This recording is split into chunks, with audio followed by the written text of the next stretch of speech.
Bueno, muy buenas a todos, bienvenidos a este podcast. Hoy vamos a hablar de un tema bastante interesante que va ligado con la educación, o sea, cómo la pedagogía impulsa la transformación digital en la educación.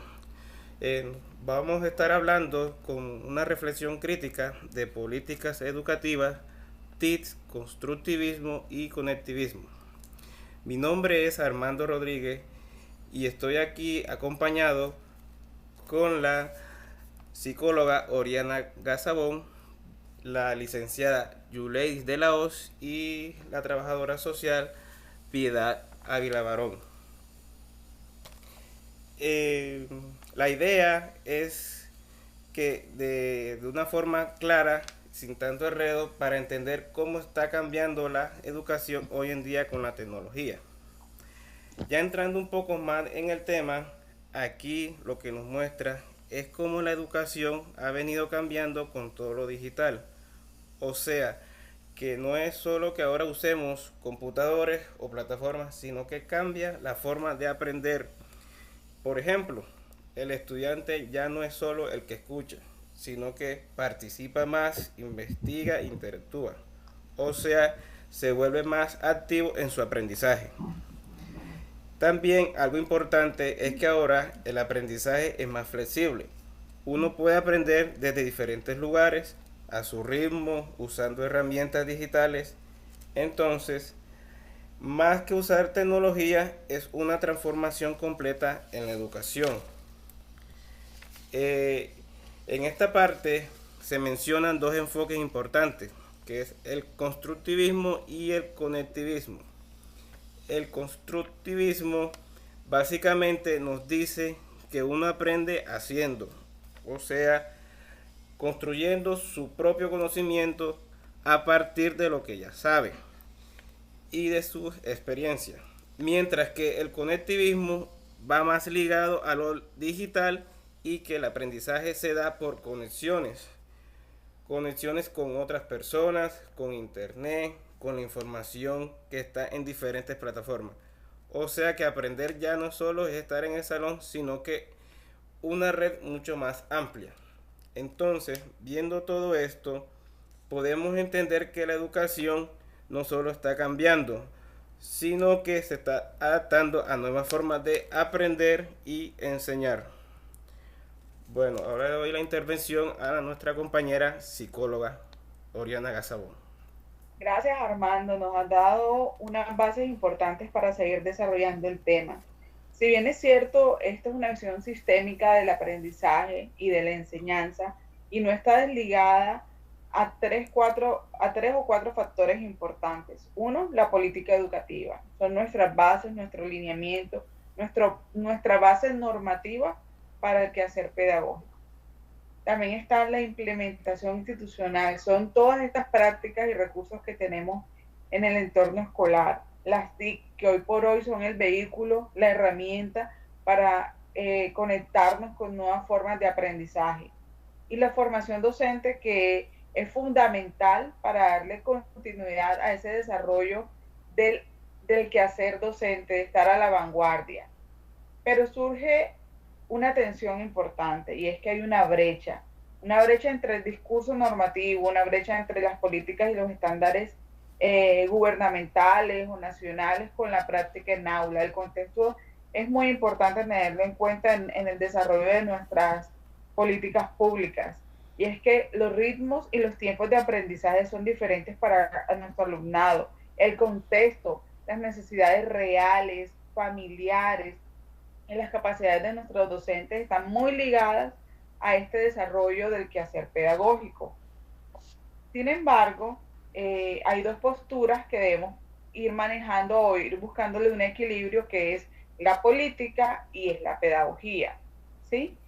Hay una infraestructura, hay una dotación, hay una tecnología, pero también hay un sentido del aprendizaje, hay un sentido vocacional del quehacer del docente frente al desarrollo de su estrategia en aula. También las políticas nos hablan de una rapidez y una implementación de plazos, de tiempos, pero también el docente debe tener muy en cuenta que hay una maduración en estos procesos evolutivos de nuestros niños y nuestras niñas.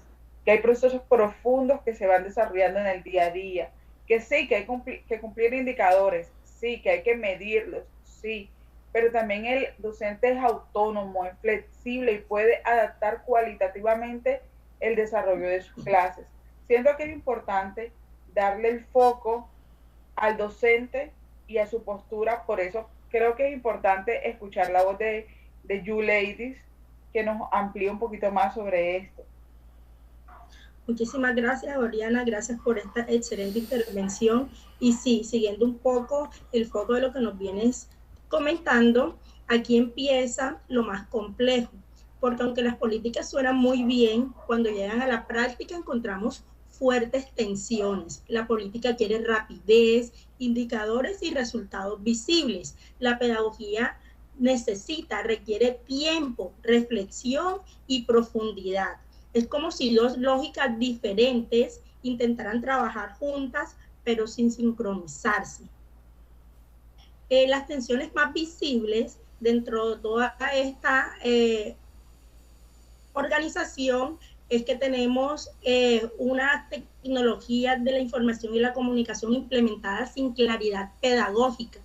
También nos encontramos con currículos que no se ajustan a las metodologías activas, docentes con tecnologías nuevas, pero con poca formación, y estudiantes aprendiendo en ambientes donde lo digital no siempre tiene sentido. Esto significa que la tecnología de la información y la comunicación no funcionan, sino que requieren más que instalar un dispositivo para aportar un aprendizaje. Necesitamos darle sentido a esta incorporación. Tenemos también allí la aparición de unos riesgos cuando no hay una pedagogía clara detrás y cuando la tecnología entra sin estrategia, surgen el tecnocentrismo, que es esa brecha digital bastante amplia. Nos encontramos con actividades desconectadas y la famosa infoxicación. También evaluaciones automáticas que no consideran el pensamiento crítico ni reflexivo del estudiante. En esencia, la tecnología no va acompañada de la intencionalidad pedagógica. Puede generar ciertamente más ruido que aprendizaje.